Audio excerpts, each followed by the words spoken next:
intimacy. So powerful. Any others? It's good to have your perspective expressed and using your voice to express it. That's what caused us to create the retreat, so we can connect to our own expression. That this, imagine, we're going to need your imagination today before we tune in just a little bit while we work through the technical things. Because this inner space where the voice originates is what Constance and Cindy described. You know, the ultimate expression of truth. You know, the sharing, the ease of sharing and intimacy. Because how does intimacy begin? We must express ourselves. We must express that desire to connect. We must share something from the core of our being. So the part where we need your imagination is to imagine where your voice originates. To consider that. So we can distinguish between love and the voices that have been accumulated as data. And that data being stories that we've heard. Maybe we heard these stories while we were in the womb. Maybe we heard these stories while growing up. And then we heard stories as we ventured into school, out of the home, and to visit friends. We heard stories being told. These voices were originating from within the being that expressed it. But which voice were they using? Were they using that voice as love is the ease of sharing and intimacy? Love is the ultimate expression of truth. Were they sharing their voice from that place? Of their concept of their origin, their concept of love? Or was it this data that was collected like little 8-track tapes or little cassette tapes? Or now what's becoming antiquated is the CDs. These recorded audio files that are out of alignment with the flow of ease, grace, peace, connection, intimacy, health, harmony, all of these ways in which this voice has the potential to flow. And today we're dropping the sound of that voice into the concept of love and expressing from that place. And so we'll be taking you through a journey of the anatomy, also some neuroscience, and then into the yogic technology. And it'll weave in and out of, based on how we flow together today. But those are the different chambers that we will journey into. Should we tune in? Let's go ahead and tune in. Because we're going to do a few practices. Yeah. Let's tune in. Om Namo Guru Dev Namo. And really take a moment to listen to the sound internally as you chant Om, Om. You want to really bring it to the back of the throat so that it resonates at the back of the throat, the back of the head, basically. Om. It's not Om. It's not forward. It's back. Okay. So Om Namo Guru. Guru, rolling that R, Dev, Namo. Okay. You feel the resonating chambers of your conch, they call it, these sinuses. And as you press the thumb into the sternum, feel the vibration of your bones to get a sense of yourself as a vibratory being. Let's take a deep inhale. Exhale. And let's inhale to begin. Om Namo Guru Dev Namo. Om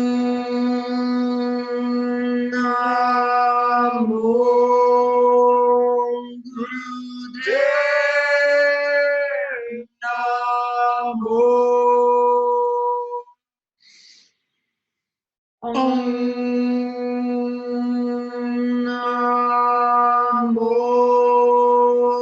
Gurudev Namo. Deep inhale. Hold that breath and just project into the brow point for a moment.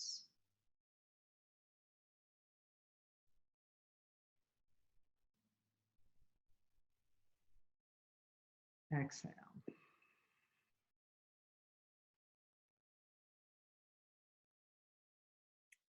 So welcome to Mantras to Access Deeper Love today.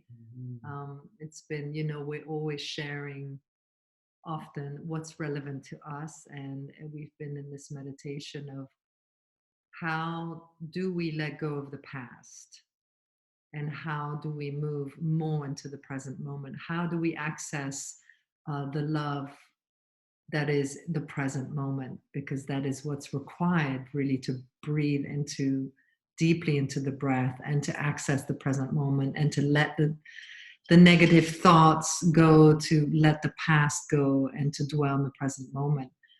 We've been deep into neuroscience work and epigenetics, and really how do we experience that with these ancient mantras? How do we use this technology that a lot of people are now talking about, and that is bringing light to a lot of what these ancient technologies are about, like reciting mantra. Yogi Bhajan would talk about mantra as a tool, right? Man, it's a tool, tra, to bring light to the mind, mantra. A tool, a vehicle to bring light to the mind so that we can let go, basically, of the old patterns that Aka started to talk about. So we just want to do a very condensed, concise, and give you some really good tools to use in your daily life, so that you can conquer the negativity that you may face moment by moment, because we're all inside of these loops. And I think that the way the light is moving in the universe, we're more present to them than ever. Could we just ask really quick, when we talk about these patterns and loops, could you type in some of the shadows that may be coming up for you around this time? Those patterns that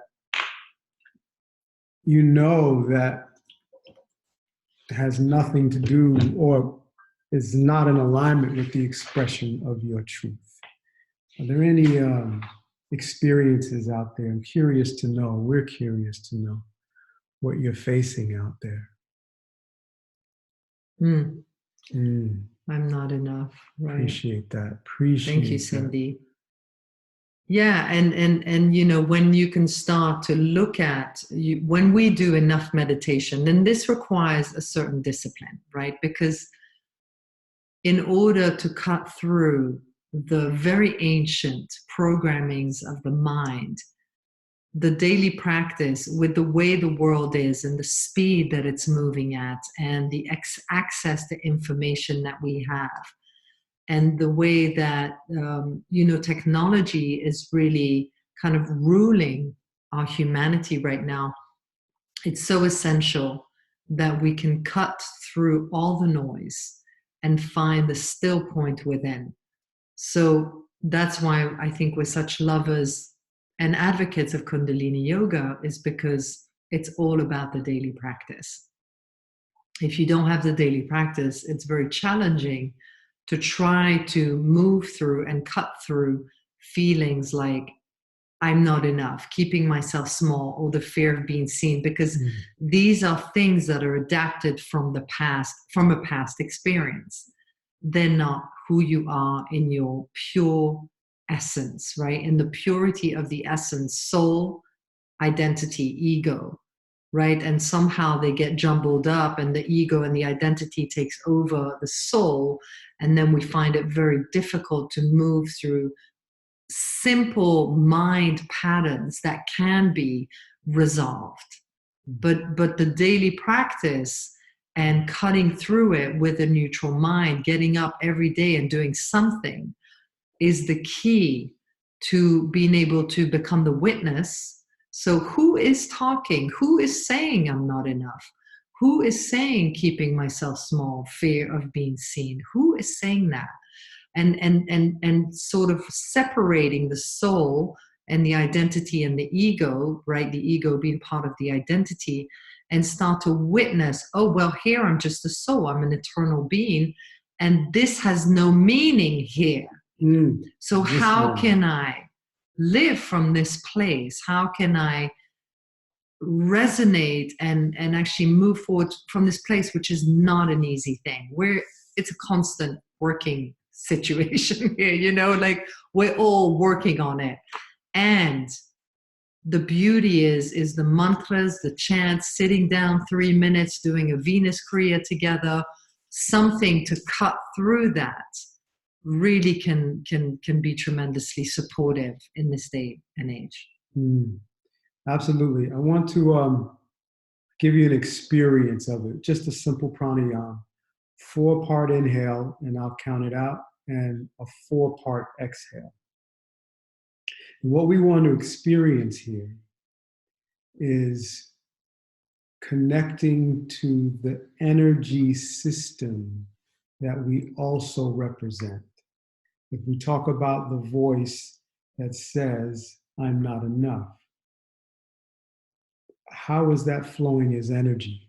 I want to call on your imagination again, and just to consider ourselves as energy. That's it, energy. And if that thought rises up, I'm not good enough, we're just looking at it as energy. And our responsibility now in practicing this breath, what it cultivates is alertness. So you can be aware of what that energy is. Because it sounds like a voice, but is it the voice of your Satnam that says, I'm not enough, I'm afraid to be seen? Where is that coming from? So in this moment, what we want to offer is knowing that you can have an experience from your own authority to create how you will perceive the energy. And this practice is a way to do so. Okay, so let's set ourselves with our spines nice and straight. And if we ever feel any sense of low self-esteem or afraid to be seen, sit with an erect spine. But first notice when you have the thought, what's the position of your spine? Because we were in a training and happened to be able to go into a training because we were teaching at a festival, Bloom Festival in Edmonton, Canada. And we were in a mantra class. And one of the teachers expressed what his teacher taught him, that an erect spine is self-esteem. And I went up to him after class, so you mean to say that when you have an erect spine, that's just like creating the energy of self-esteem? He said, no. A straight, erect spine is self-esteem. So again, using your imagination, you can begin to tune in to what's happening to your electromagnetic existence when you hold yourself steady, okay? So we're gonna sip the air through the nose in 4 equal parts. I will demonstrate. And then we exhale. All right, everybody clear on that? Pretty straightforward. If you want to add a mantra to it, you can add sa, ta, na, ma. That's given usually as a meditation if you want to dispel the energy called depression. Okay? That's up to you. So let's inhale all together. Close your eyes and let yourself be relaxed. Exhale. And I'll count it out. Inhale 1, 2, 3, 4. Exhale 1, 2, 3, 4. Inhale 1, 2, 3, 4. Exhale 1, 2, 3, 4. Inhale. 1, 2, 3, 4. Exhale. 1, 2, 3, 4. On your own.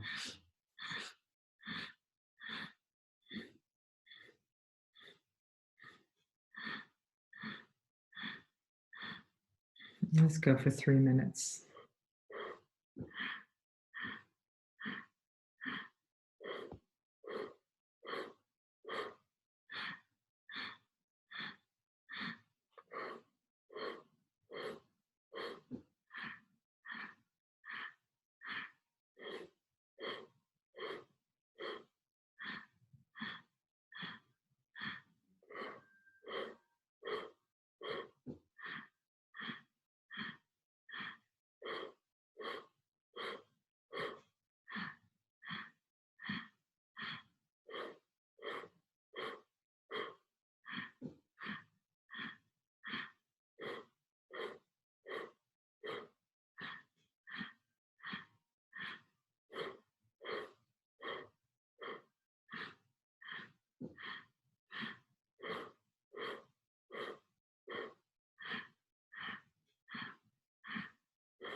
Now, wherever you are, take a deep inhale.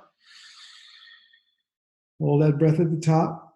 Just allow that energy to infuse, the prana to infuse every cell of your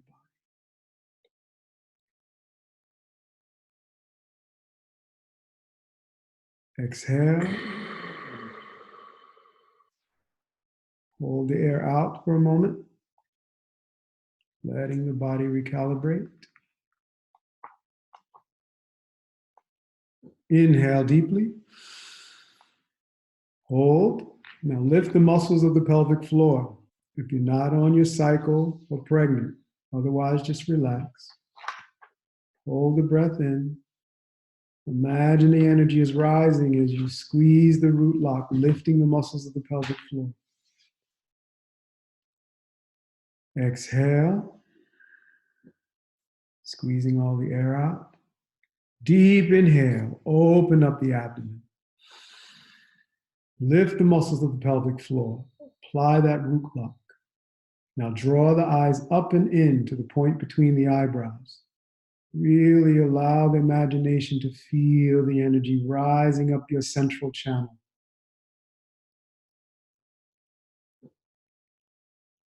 Exhale and relax.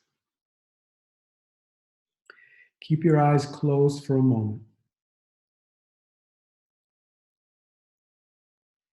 And earlier we asked the question, are there any shadows that you're facing? Any patterns of thought that tend to resurface, maybe resurfacing from the past?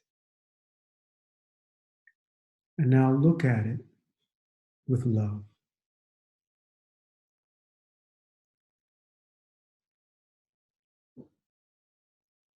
And ask it, what does it need from you?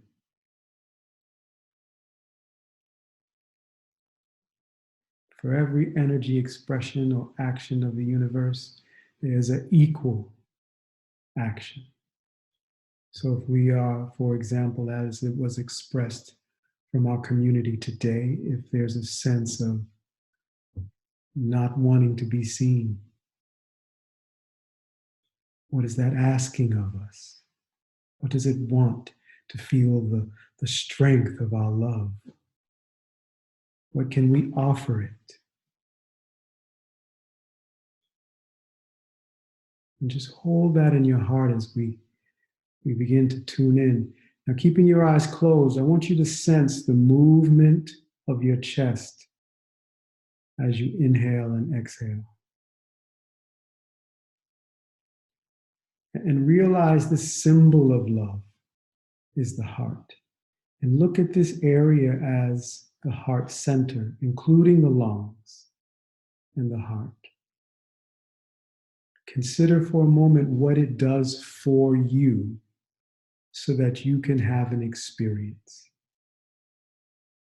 Consider as you were forming in the womb, aspects of your nervous system came online in a rudimentary way, not quite the brain, but nerve tissue that would become the brain.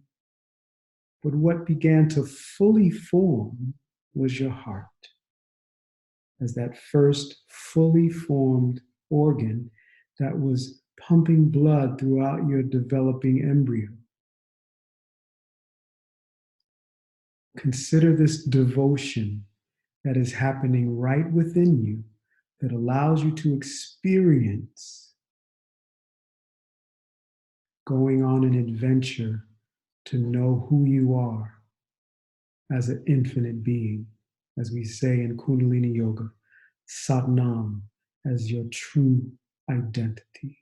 How this heart is giving you that experience. Now open your eyes and just begin to consider that something is happening within you in the moment. Your heart operates in the moment. Your mind, wherever it may be located in this recording spacesuit device, your mind is always reviewing data that was collected to create a sense of identity, a sense of meaning. But your heart and your lungs are always in the moment. So our goal with the practice, and when we talk about the voice of peace, is to create that coherence between the mind and the heart. So the source of your voice can be experienced. When the source of your voice is experienced, then no matter what the mind has recorded as a story to tell you about your identity, you can see clearly, like this practice in pranayama, you could see with clarity that this energy being projected onto you from your mind is not accurate. And your awareness can therefore bring the voice of love, this voice of peace, and say, that is not the truth of who I am. And then you, with your authority and use of this creative voice, can say, I am the courage to be seen. Because that will give me a deep sense of knowing that I appreciate myself and I get to discover the gifts I've come here to bring. But you can generate that and you can activate that. And I challenge you to activate your voice every morning and before you go to bed.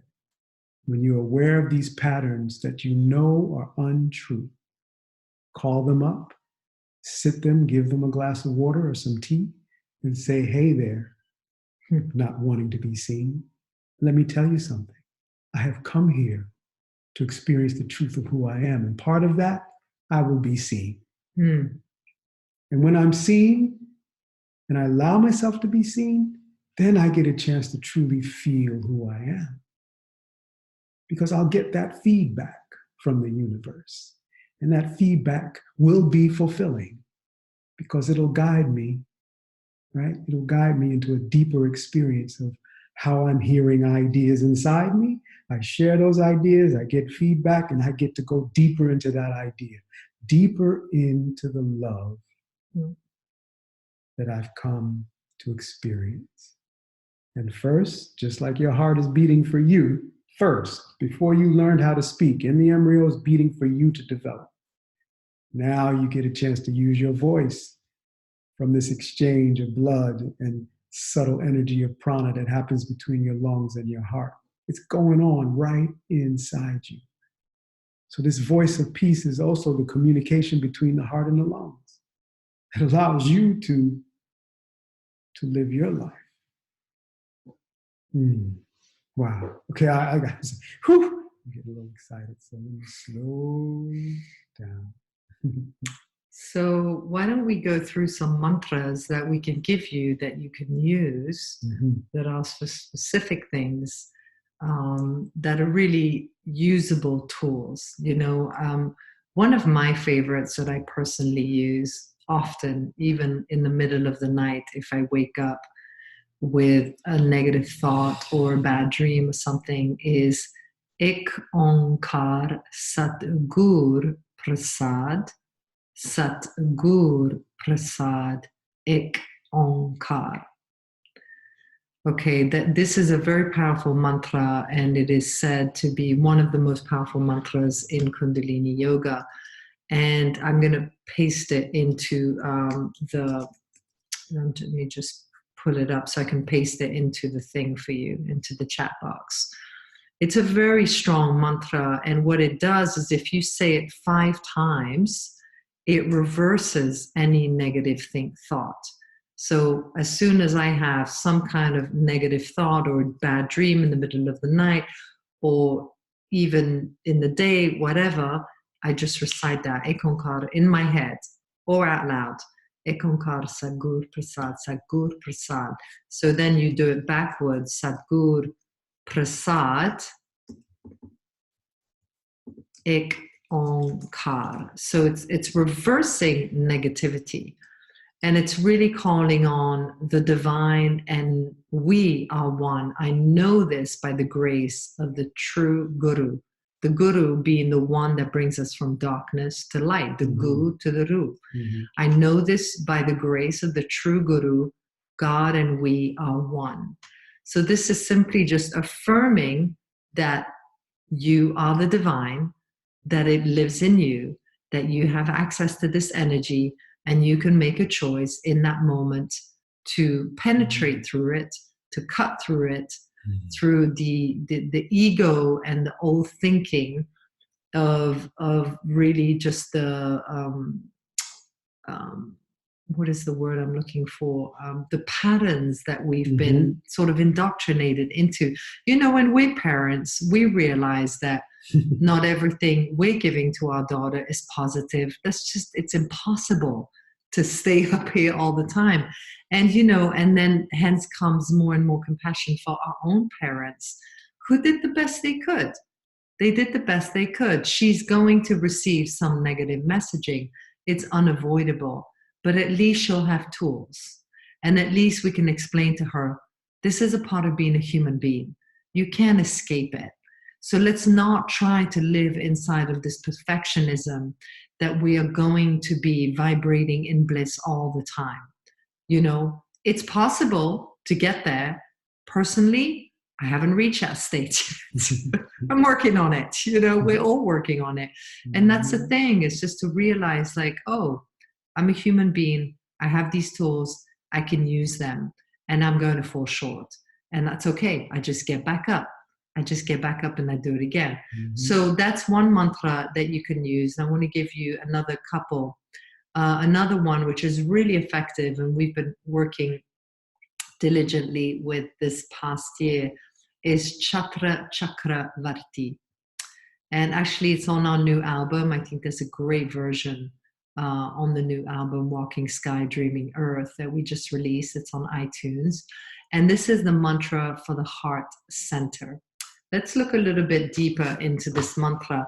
So it removes fear and anxiety and depression. Like if you feel, thank you, if you feel like you are not able to break through the noise, the depression, whatever it is that you refer to it as, it's really using this mantra because it'll bring victory. And it'll give a direct energy to love, right? And love is always, Rumi said, love is the bridge between you and everything. Love is the bridge between you and everything.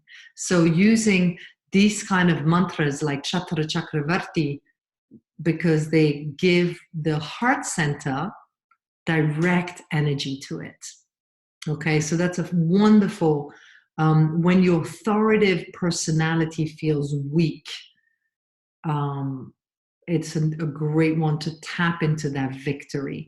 You know, and you could be in a supermarket line and be really just in a mood about something, triggered by something in the checkout line, just in your mind, Chatra Chakravarti, Chatra Chakra Bhugate, So Yamba, So Bang, Sarva Da, Sarva Jukate, you know, and just like no matter where you are, people don't have to know you're reciting mantra. I mean, we see a lot of our elders and senior teachers with their little mini malas, and you're talking to them and they're moving the mala and they're actually reciting mantra while you're talking to them, you know, and I've noticed that over the past years, and a lot of practitioners do this, and I've been thinking about, maybe I should get myself one of those little malas and just start to chant all the time and see what happens, you know, as an experiment.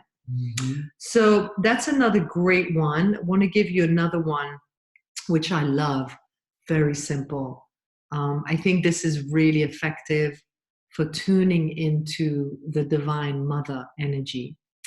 And it's simply the Bij mantra Ma, M-A. Ma.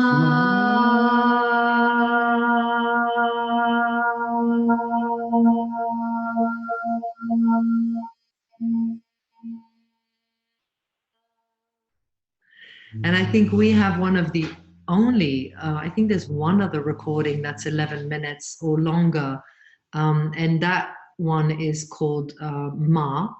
It's called the Divine Shield for Positivity and something else. I can't recall right now. It's on the Light from Darkness to Light on our CD. And it's the Ma chant. Fantastic chant to cut through, because if Yogi Bhajan would talk about that mantra and say that if you chant Ma, you will not be able to be depressed, because the only thing that causes depression is when your aura falls below 4 feet. So ideally, we do Kundalini yoga every single day, and we do Kriya every day, because your aura only stays magnetized for 24 hours. That's why the daily practice is so essential. So when we practice and we expand the aura, we can expand it beyond the 4 feet. When it drops below the 4 feet, depression can hit. So the Ma mantra, he talks about the Bij mantra. Again, it has that seed in the heart. Mother, the Ma, the Divine Mother. And it's such a beautiful, effortless way to connect to that energy. So there's another one, you know, and I'm a big fan of just when I'm here working in our living room at the dining room table a lot of the time when we're home, right? And it's like if I hit a pocket where I go into a story, or I'm not feeling good, or physically I'm tired, you know, it's just like I'll jump into the living room, I've got my harmonium, and I'll just chant for 11 minutes. And I completely, sometimes even 3 minutes, 5 minutes, shift the space. There's a beautiful teaching we talk about at Shakti school a lot, and it's if a woman could every 4 hours set her timer and stop for 11 minutes, Shavasana, chant, pranayama, or either just drink a cup of tea but do nothing else. Basically get some deep rest in one of those ways. Sleep, chant, pranayama, drink a cup of tea with full presence. She wouldn't have any hormonal issues. She'd be totally balanced every 4 hours. So that's a discipline. That's a strong discipline, but something just to seed in your mind. I see a lot of ladies here on the call. So let's give you one more here. Guru Ram Das. Such a beautiful mantra. So many beautiful versions. We were inspired with this new album to do an 11-minute version on the new CD. and it is the mantra for miracles. Guru Ram Das is seen and referred to as the healer of the heart. And here again, we have that direct access to how do I leave the old stories behind? Mm-hmm. How do I leave the repetitive noise and the old thinking behind and move into the present moment with this kind of technology of chanting, you know, moving the tip of the tongue to the upper palate. You've got 84 meridians on the upper palate, on the roof of the mouth, and your whole brain is connected through fluid. So these neurochemicals are what they call in neuroscience.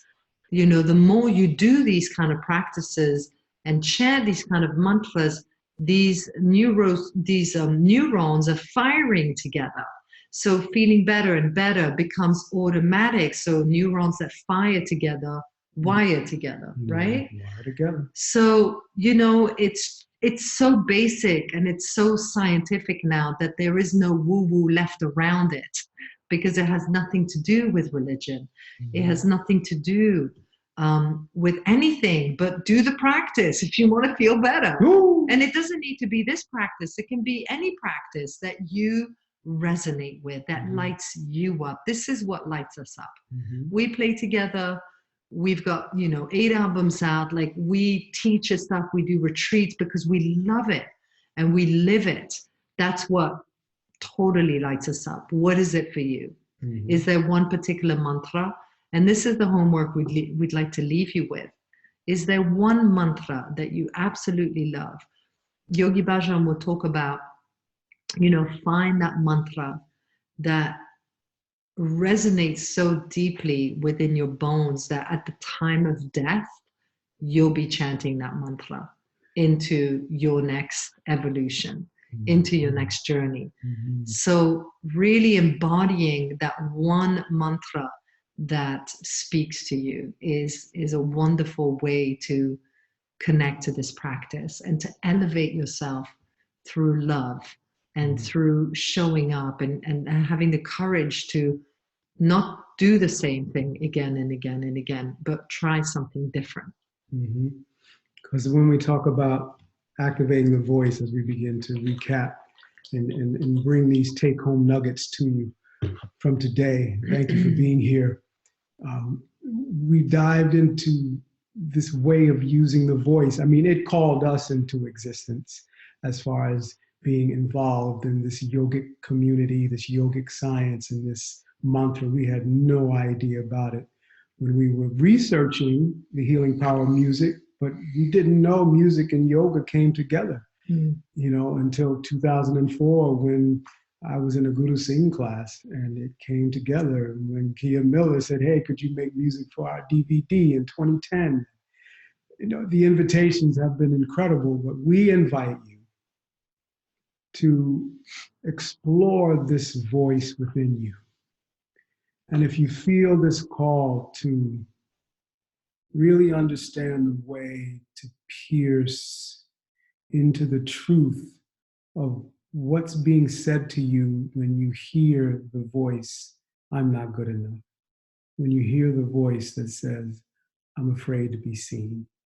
When you hear that voice that says, I don't know if I could do that. When you get the idea to do it.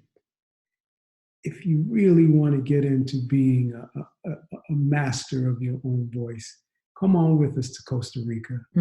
Because I believe in the experiences I have had on the land of Costa Rica, based off my own childhood traumas and my own negative patterns.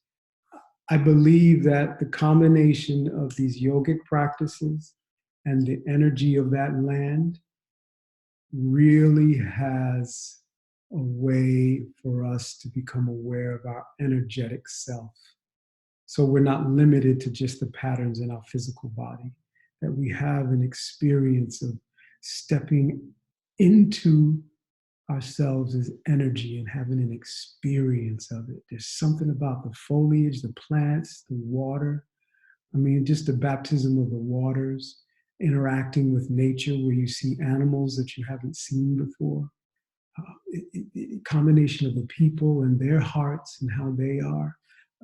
It really is an experience to organize the files of your data around an experience of your own self being one with nature, right? So remember, your homework is to stand in front of the mirror and activate your voice. Could be after you do your meditations and your practice.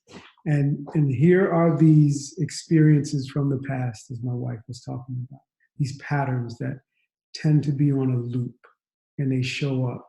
I don't know, I'm afraid to be seen, having a tendency to isolate, fear of any type, anger of any type, betrayal, whatever it may be for you. And just look in the mirror into your eyes and say, what do you want with me? I'm here to give you love. What do you need? And see, just be a curious child and just watch the bubbles of awareness come. And just see what comes.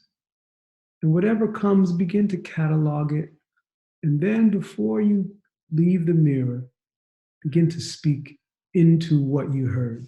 Let's say, for example, let me do me for example. Because of my trauma, there's a sense of not being able to communicate, right? That's funny, and not being good enough to communicate what I have to say. So then I will look in the mirror and I will say, and I get somatic with it because my trauma is from the womb. Thank you for giving me the voice, waking me up today so I can feel the presence of this voice and its purpose. Mm-hmm. Thank you for bringing that feeling so deep into my body that I feel at peace. And I feel a deep confidence knowing that I will move forward into the unknown, discovering you, the source of my breath, with you giving me the encouragement to step on the path. Even though I don't know what I'm doing, I know because I see you in everything that I experience. I give thanks for this voice and the ability to communicate. Just get into it, feel it. That's your challenge, right? I want to hear about that challenge. Email us about that challenge. Maybe we'll have to put that challenge up on Instagram or somewhere, Facebook, something. But this challenge of activating your voice of peace, because we need you. We need what you have, what you've come here to bring, what your soul has come here to express. It is part of the leaf of life. Mm-hmm. And we all have our pieces of the leaf of life, and we're dancing into the center of the sacred hoop of life, sharing with you, like we are now. Mm-hmm. We've danced into the center of the sacred hoop. This is what we have to share. Mm-hmm. What you shared about your shadows is so important for you to be seen, because we need you. We're all part of the same family. Mm-hmm.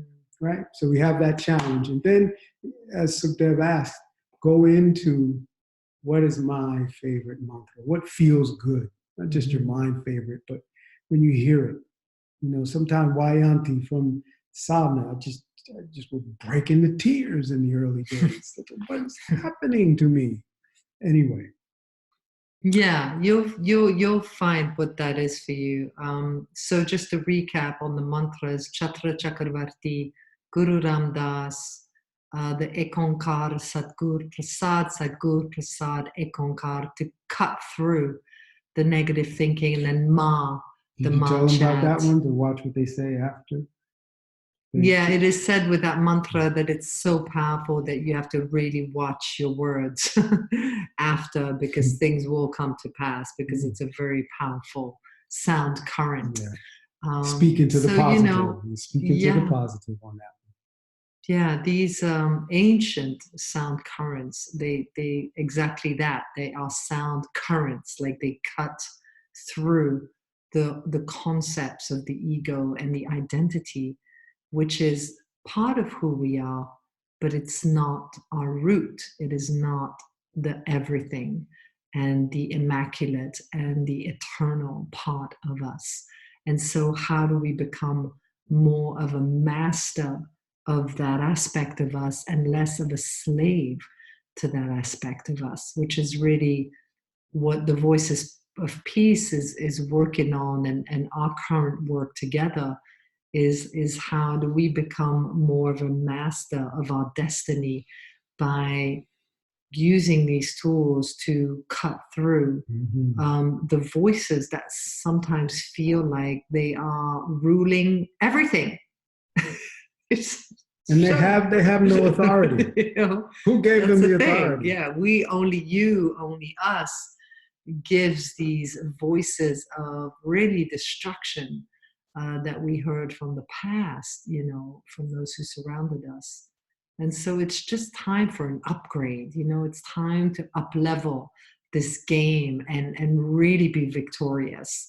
I mean, everybody that I'm talking to is really at that place. You know, you're either spiraling downward and really spiraling downwards, and it feels like this is never going to end, it's only getting worse, or you are activating your will, activating your courage, serving those around you, you know, being in community and doing the work, getting up in the morning and doing the work to lift yourself up and to spiral upwards and to become more and more of a masterful of your thinking and your beingness and this very brief human journey that we are all on. Get in front of the mirror. Yeah. Activate.